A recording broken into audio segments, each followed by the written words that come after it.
Hello, my name is Allen Hoffman. I'm a professor of mechanical engineering at Worcester Polytechnic Institute in Worcester, Massachusetts. The subject of this video is the 10-step design process. It's very important to follow a structured process when developing a design. This process will guide you to better, more effective solutions. I'll just briefly read the 10 steps, and then I will go through each of these steps in more detail. The first step is identification of need. The second step is background research. The third step is developing your goal statement.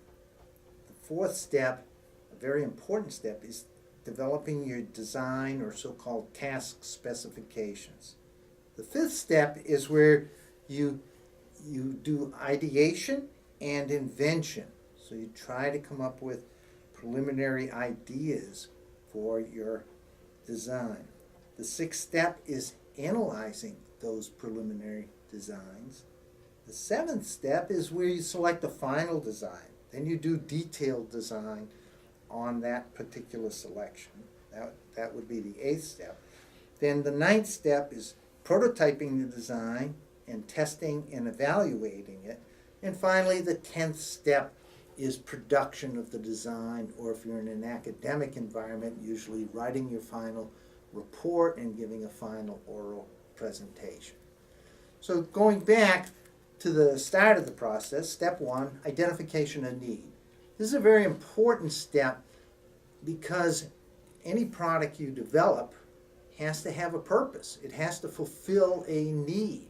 That need may be the need of an individual person, such as a person with a disability, or it may be a commercial need to keep your company in business, and there are a great many possible needs. It's important, though, to clearly define the need before you begin the process, because if you err in developing the need, you will develop a device that really doesn't have a widespread useful purpose. The second step is background research. No design starts from scratch. There's always things that are known about the area in which you're designing a device. There will be perhaps even journal articles. There certainly will be competitors' products. There will be devices that are similar in nature, although maybe developed for a different field. This step of background research includes researching patents of devices, researching product literature of competing products, doing detailed background in journal articles and trade publications. You're now up to step three, where you need a clear and concise goal statement. This is a relatively short statement, but nonetheless, as you write it, it's important that it be all-inclusive and not narrow the scope of your design. In a previous project that we had developed in our labs, we developed a device to assist a young boy, age 3 to 4, with the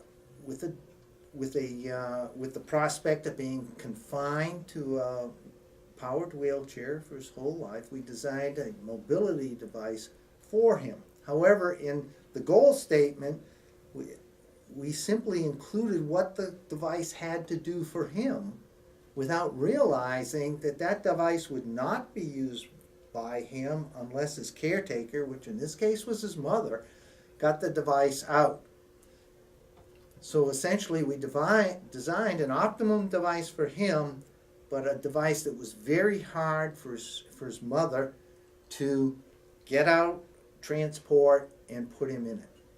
So consequently, our device, although meeting all of its design objectives, was relatively little used. The fourth step is developing a complete set of design or so-called task specifications. This is what your design must do. These specifications should not be slanted towards a particular design, because that would narrow the field of choice as you go to preliminary designs. Design specifications generally are associated with certain certain general areas. First and foremost, which is usually recognized, is our functional performance. I mean, the device has to do something, and there are multiple design specifications under that heading.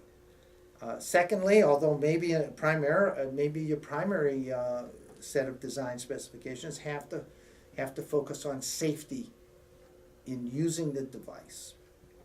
Reliability and maintenance are another category for which usually several design specifications are developed.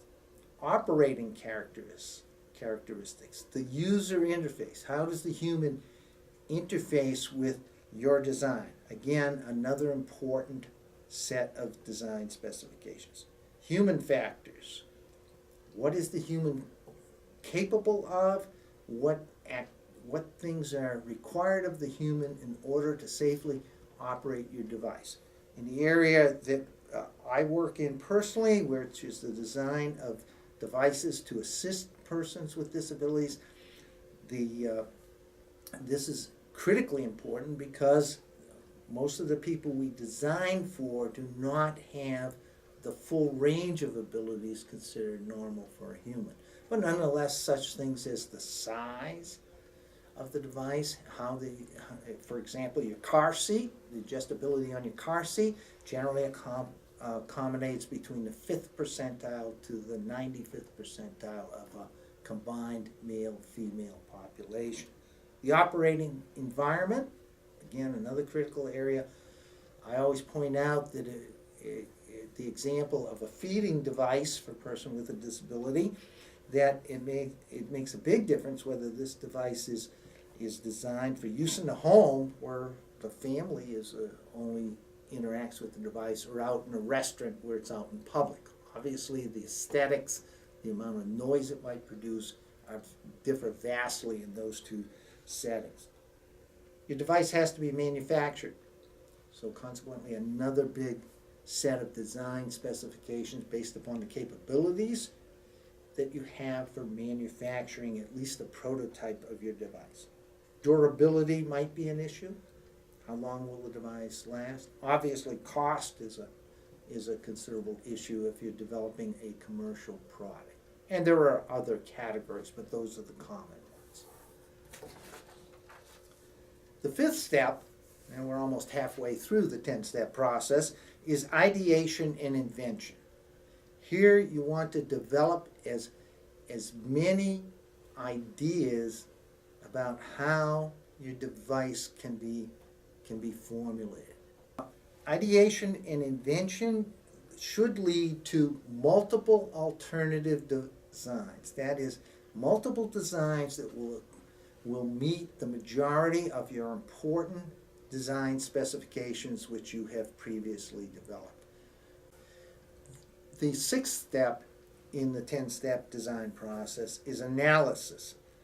Here you perform analysis of your alternative designs such that you've really got more than just sketches that you're looking at, but rather you have fleshed out the important features of what your alternative designs are.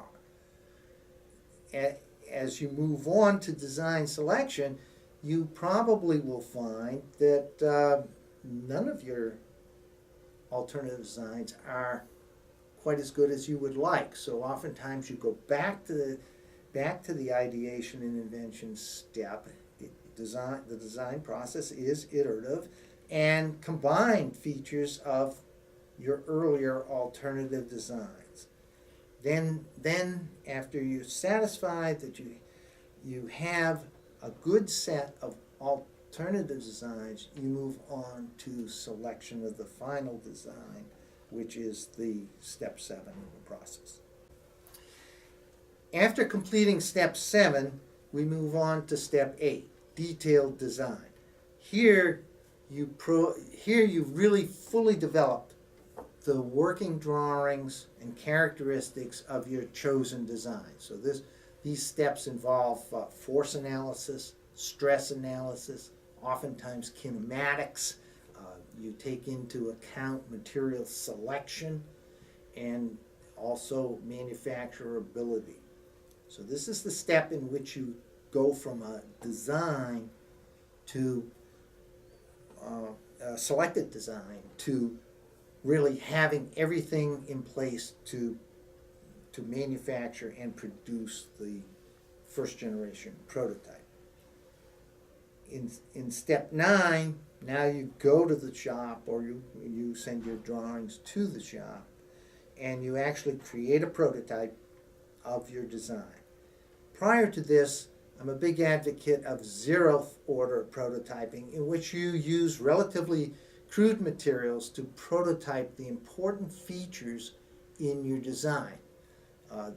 Your zeroth order prototype may involve cardboard and tape. It may involve connects. It may involve Legos. It may involve crude mechanical assemblies that demonstrate important kinematic features. It's important to do zeroth order prototyping because it prevents getting to the first order prototype and having unresolved big issues which force you to iterate backwards in the 10-step process. Once you have a prototype, it should undergo testing and evaluation of the important features. You still can leave less important features to be resolved at a higher level prototype, but you certainly want to get the important features of the device designed into the first order prototype and tested in that prototype. That often will again reveal some problems.